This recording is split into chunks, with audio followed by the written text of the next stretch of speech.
Well, howdy, howdy, howdy. Finally, senior citizen here. Greetings, boys, girls, and all of our non-binary friends, and welcome to this, a brand new day. Thumbs up for that. It is indeed a brand new day. I have not yet been outside, though I'm going to be going later. We have a town hall meeting, in the community center, where once a month it's part of our lease, have to go to these community meetings in the community center where they talk to us and ed us about various things, and then are open to listening to us about various things. So it is 12:19 as I speak. I got to be there at 2, so it's thrown off my entire schedule. Yay! And I took a shower today, and I am still Mr. Scruffy. I need to shave my beard. Look at that. My cheeks are just scruffy. My neck is just awful. I need to get that trimmed. My hair needs to be trimmed and cut. I've been so lazy that way. I feel embarrassed. But still, that's one of the reasons it's so late in the day. But while I don't have a lot to talk about on my list here, there are a few things. One of them is I have been talking about my setting for creative fiction, and the same setting that it involves my solo RPG thing on.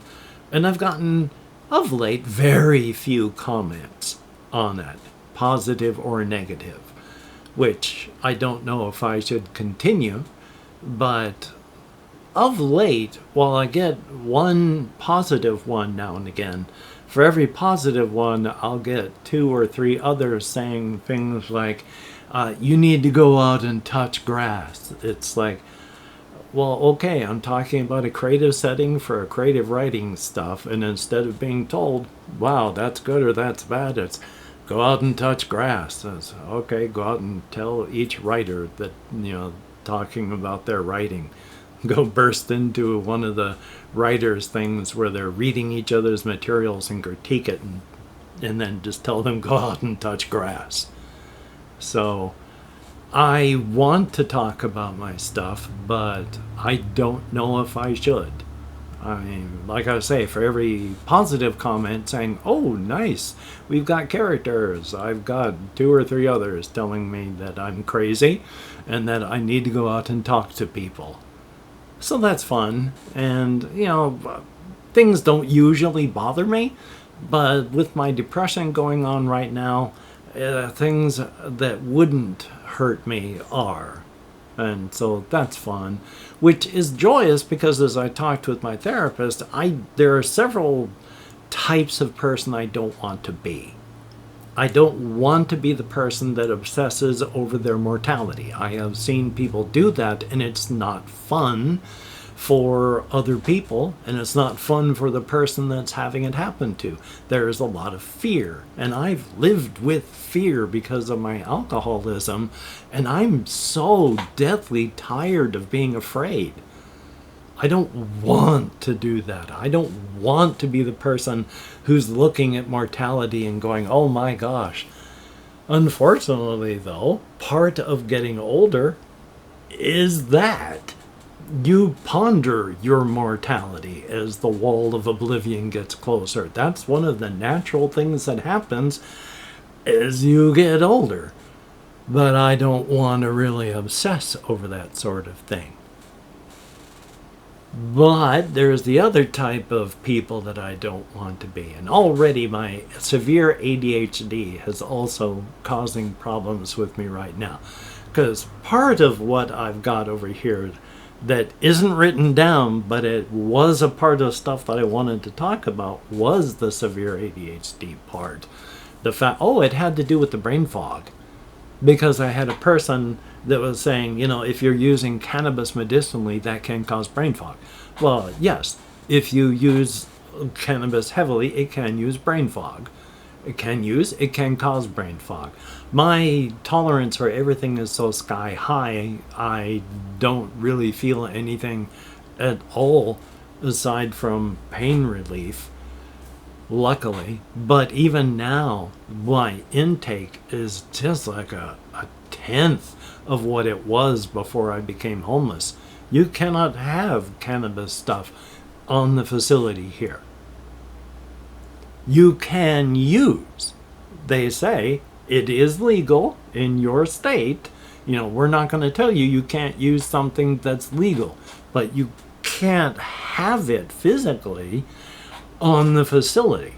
So I have to leave and walk to the store and purchase something and drink a shot, or I have to go to my storage unit and pick something up, and that is a good mile and some away, so I rarely get that far. I have had brain fog since forever, mostly because that's what happens when you are an active alcoholic. And while I'm not an active alcoholic now, I was trying to say several things at once. I was an active alcoholic for about 25 years. I've been sober since the year 2000.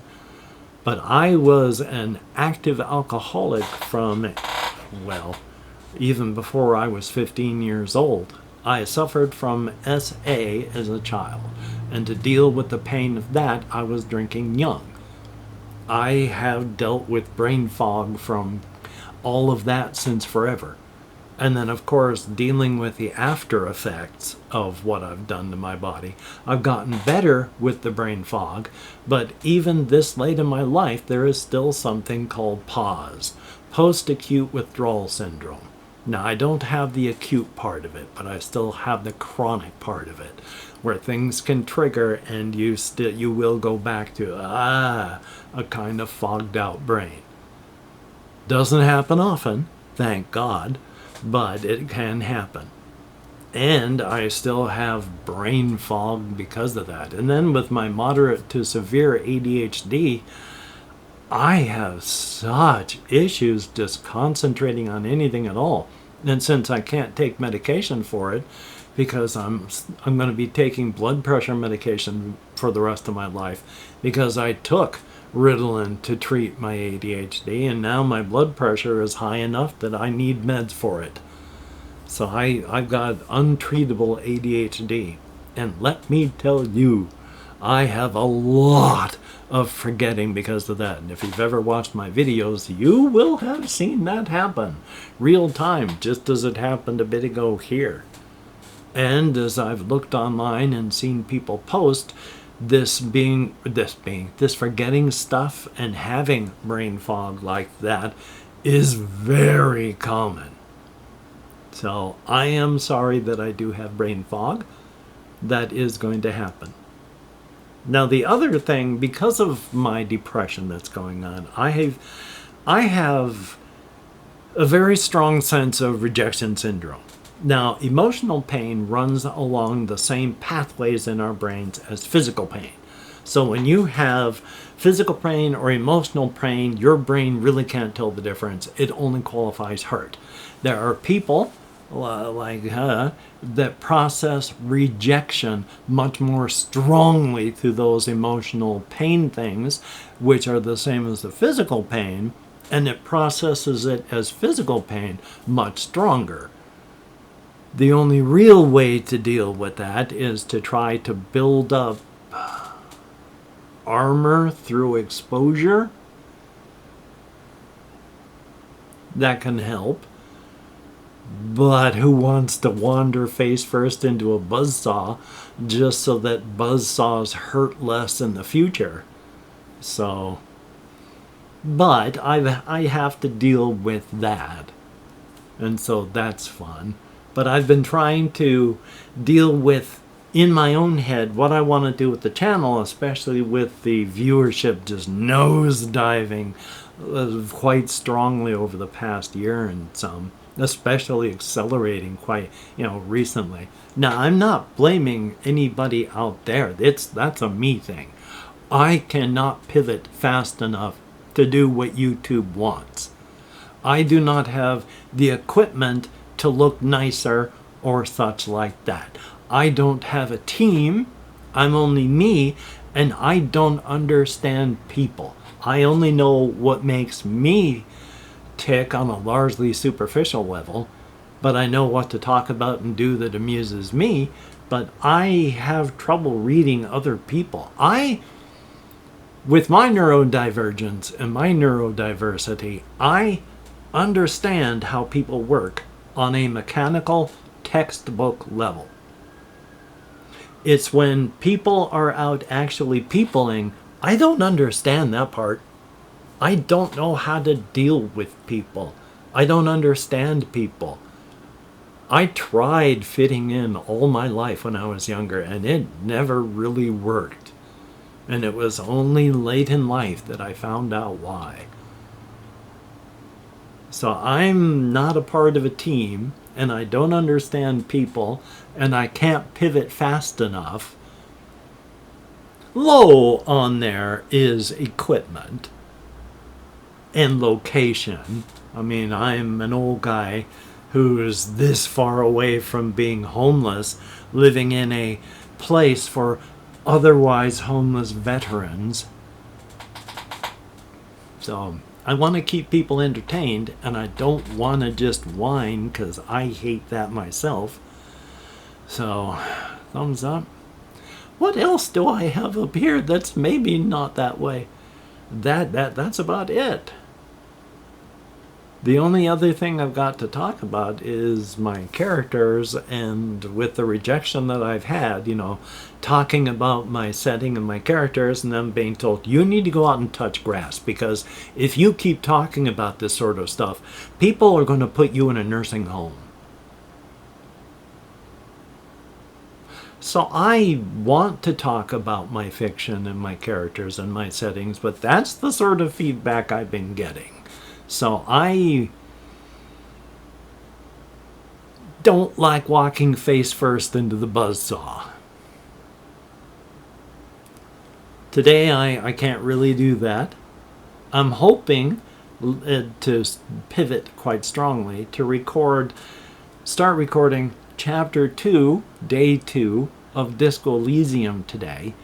I'll have to do it after our community meeting. It's 12:31 now, so that's an hour and a half from now, and it's about an hour, so it's going to be after 3 o'clock. So we'll see what happens. Thumbs up for that. So hopefully you've been at least partially entertained while spending a little bit of time listening. Yeah, emergency vehicles going by, because I live next to a major road that heads to a hospital. We have helicopters that go around all the time because there's a helipad, and there's a small airport that has a lot of helicopters that land there. Thumbs up. But yay. Anyway, call to action time. If you could like, comment, share, subscribe, that would be very cool. Definitely a thumbs up. I would appreciate that to no end.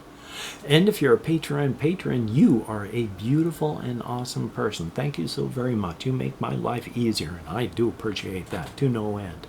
Thumbs up. And if you are someone who left me a comment, boy, I lost my train of thought right in the middle of a sentence. If you have left me a comment, I read every comment that YouTube shows me. I thumbs up or heart every comment that YouTube will allow. I answer as many as my nerve compression will let me do so. So thumbs up and thank you. And thank you each and every one of you for having watched this far. I know there aren't many of you. There aren't many people that watch at all. But of those people that watch, thank you so very much if you watched this far. Once again, I have not grabbed anything nearby, but if you want to type the word Squishmallow into the comments. I don't know which one's cuter. I like them both. I would like to get more of the Squishmallows, but these are the seasonal types at Walmart, and they're $6. You go to Amazon and you search up these types of Squishmallows, and they're $15. So I wait until they get available at Walmart. But I like them, they're squishy. Thus the name Squishmallow. Boom! Boom! Over on the bed with the rest of my plushies. Thumbs up. Anyway, though, I'm going to edit, render, upload, take care of myself. I've been playing a lot of Paint the Town Red. Oh, it is my comfort game. And even though it is, again, yes, a bar brawl murder sim, you don't have to do a lot of thinking. You just have to be tactical and strategic, and then turn the actual thought part of your brain off. Be canny, be cunning, don't bother thinking. The only thinking that I ever do is when I come across the big boys. Because there's two types of characters to fight in the game. There's the regular ones, where if you run up and kick them, they go flying. And then there's the big boys, where you kick them, and it just makes a meaty thump. And they stand there and take it. You gotta knock most of the meat off of their bones before they die. So I hate those. And they can ruin an otherwise good map. If I'm in a relatively small area, like a discotheque or whatever, and it's primarily, more than 3 or 4 of the big boys coming at you at a time, the game isn't fun. There's no real room to maneuver. They take punches, and if they hit you, that can be it. It's not fun. I like a challenge. I don't like being beat down just because. So thumbs up, but I still play that. Yes, bar brawl murder sim. And the murder sim part can be gross. I posted on the posts tab today about how when you've got guns in the gun mod for the game, it can really feel gross. Because you can finish a level in under a minute. Because you have just shotgunned every single living person into just a crumpled, bloody corpse. And that reminds me far too much, of current event type things that happen on a daily basis here in the United States. It just feels gross. But hopefully you can get done the things that you would like to get done. That would be very cool. And if you can't, please do not beat yourself up. It will not help you get it done better next time. And you deserve better. So, until we meet again, you take care. Have a great day today. I will see you on the flip side. And that is indeed a very good thing. I'm going to try and find some kind of format or such that I can myself do, because this is my vlogging here, if you watch this far, is old school YouTube type, where you just plant yourself in front of a camera and talk. And that's not been the meta for a very long time. I want to be seen, but on the other hand, I only get paid by YouTube not even once a year. It's every year and a couple months if I'm lucky. So it's not for that. The need for attention and eyes, even as I have anxiety and social anxieties. It's really, even though it's one way, aside from reading comments, largely this is my human interaction. Thumbs up for that. Ain't that sad? But I've been that way my whole life. You take care. I'm going to finally stop recording instead of pouring my heart out. Thumbs up for that.